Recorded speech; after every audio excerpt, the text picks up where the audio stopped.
Hello students, it's Mr. Yetman again, and now we're going to do the second part of section 8.5, which is going to be called factoring by grouping. So I'm going to remind you of what we learned last week, that I might ask you to multiply, and I might give you something that looks like 2x plus 3 times 4y plus 5. And so we learned last week that if you had two binomials, that you needed to use the double distribution idea, or as we sometimes called it, FOIL. So we would have to multiply this times both of those, and then this times both of those. So let's do that here. 2x times 4y. Well, the x's and y's are different, but we can multiply the coefficients. So we get 8xy. Then 2x times 5 is 10x. Then 3 times 4y is 12y. And 3 times 5 is 15. Now there's no like terms here. This has x's and y's. This has an x but not a y. This has a y but no x. And this doesn't have any variables at all. So we can't actually simplify this at all. So we're kind of stuck. I mean, we're not really stuck, we're done. So this would be the answer. Now, like in the last video, I said, what if we want to go backwards? What if we wanted to reverse take this and somehow get back to this? So in other words, what if we wanted to start with this and go backwards to that? Well, this is not always easy, but there are some ways that will allow us to do this. And today we're going to learn the first of these, and this is called factoring by grouping. That's the bird on our back porch named Jim. We call him Jim the bird that no one likes because he's big and loud and sits on the hummingbird feeders and knocks all the hummingbird juice to the ground while he's trying to slurp it up. Thanks, Jim. So anyway, as I was saying, so what we're going to do when we factor by grouping is when we are given something that looks like this, we are going to take, so let me write out the instructions. Factor by grouping. So that's our key, that's our clue. We're given something that looks like this, 8xy plus 10x plus 12y plus 15. So in other words, pretend that you didn't ever see this part up here, that you were just given this and you want to go backwards and end up with things that are like this. So somehow we want to change that into two binomials. So the instructions are factor by grouping. What we do is we group the first two things together and we group the second two things together.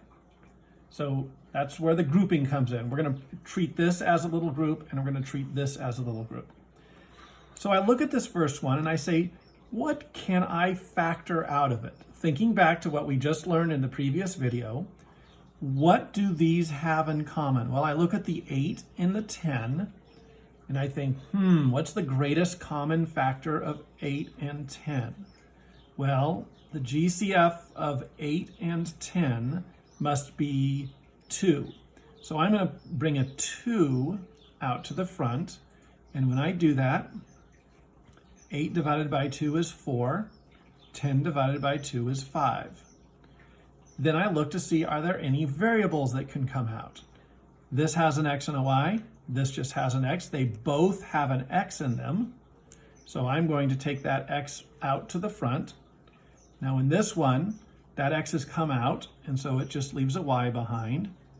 And in this one, that x came out, so there's no variable left behind. So I was able to take this, factor out the 2x, and I got that. So that's group number 1. Now let's look at group number 2. First of all, what's the greatest common factor? Well, I have 12 and I have 15. The greatest common factor of 12 and 15, should put parentheses there. The greatest common factor of 12 and 15, the number that goes into 12 and 15, I think that's 3. So I'm going to factor a 3 out. If I take a 3 out of 12, if I divide 12 by 3, I get 4. And if I divide 15 by 3, I get 5. Now I look for variables. There's a y here, but there's no y's there.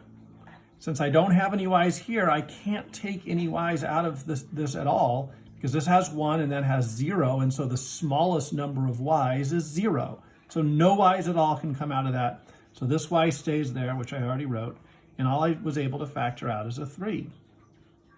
Now, here's the fun part. Looking down at what I've done, I notice that I have a 4y plus 5 here and a 4y plus 5 here. I am going to factor that 4y plus 5 out of both of those. In other words, I'm going to take this and this, and I'm going to say I'm factoring out a 4y plus 5 out of this whole thing. And when I take the 4y plus 5 out, I have a 2x there and a plus 3 there, and there is my complete factoring. So I really just undistributed the 4y plus 5. I did the distribution in reverse. I said, whoa, if I take a 4y plus 5 out of here, I have just a 2x left.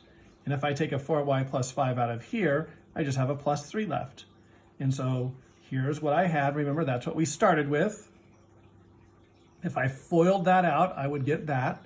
So this is the factoring of this problem. Okay, let's look at a second example. I'm going to do 2 more examples. Let's factor by grouping, and it's going to be, I've lost my factor by grouping, so it's going to be x cubed plus 4x squared plus 8x plus 32. So I'm going to factor this by grouping.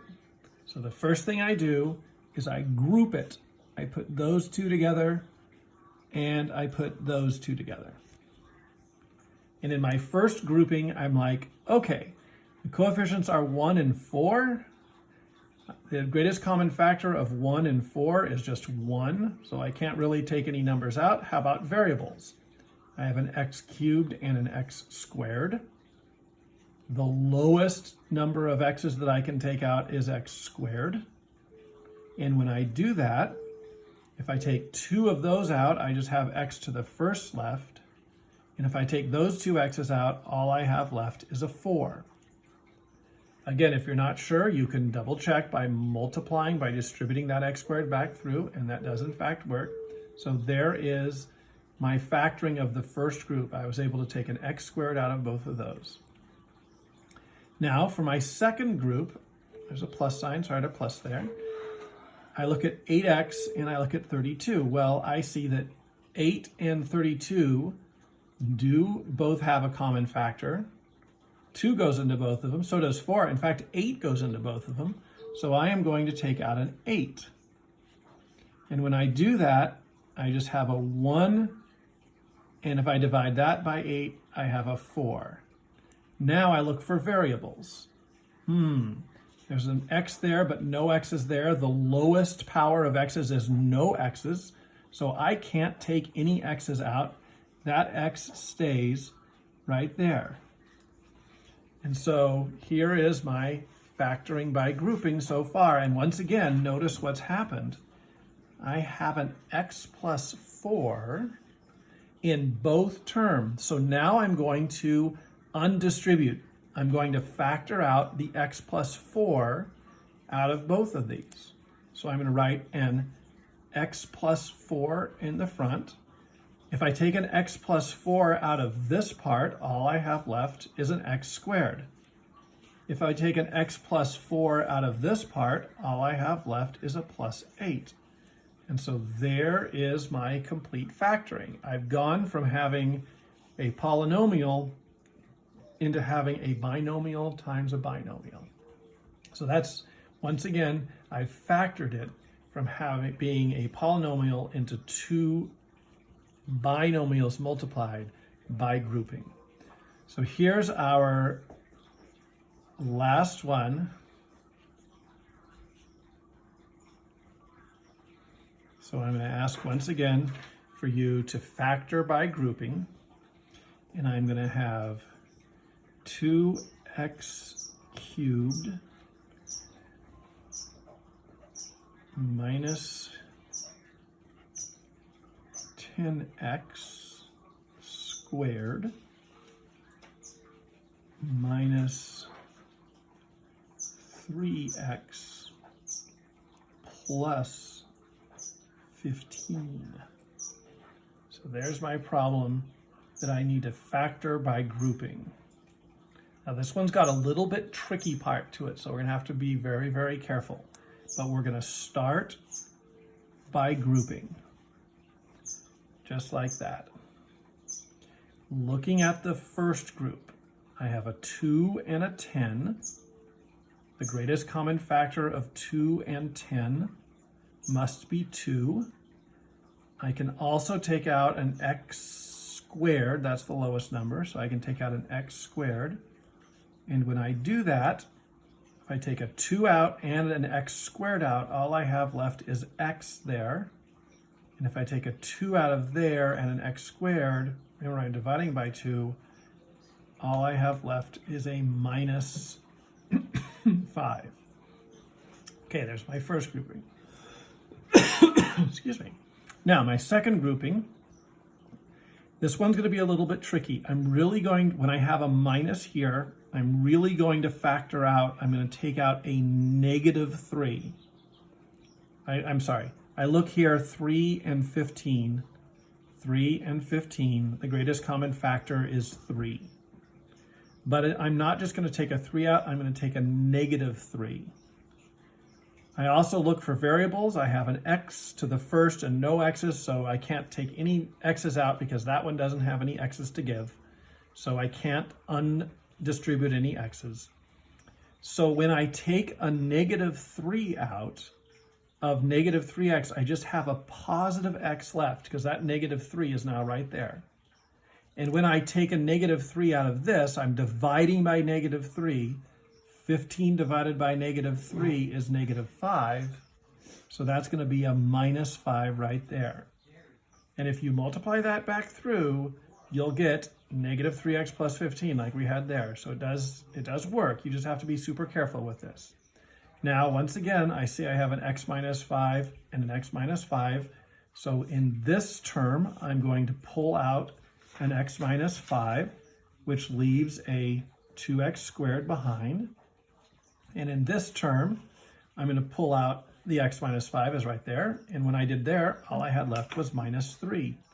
And so there is the result of that factoring by grouping. And so there is my answer. Okay, so there's lots of questions on today's worksheet about this. If you find that you're having trouble, you can always send me an email and I will be happy to work one out. I'll probably post another video tomorrow or later of me doing a couple more of these problems. There are also on the site, when you click the link to get to Alex, you can download your ebook and you can look at some samples there. And there are some videos done by other teachers on that McGraw-Hill website, and you can look at those too. So there are a lot of different things you can do to learn how to factor by grouping. It's going to be really important because we're going to use it a lot in the next section where we learn how to do some other factoring. So please let me know if you have questions. Listen to these videos carefully. You might want to play it more than once so that you can learn how to do it. And if you have questions, feel free to email me. I hope you have a great week. I will talk to you later. Remember, we do have a Zoom meeting scheduled for Thursday. I really look forward to seeing all of you because it's been too long. So keep on mathing, and I'll talk to you soon.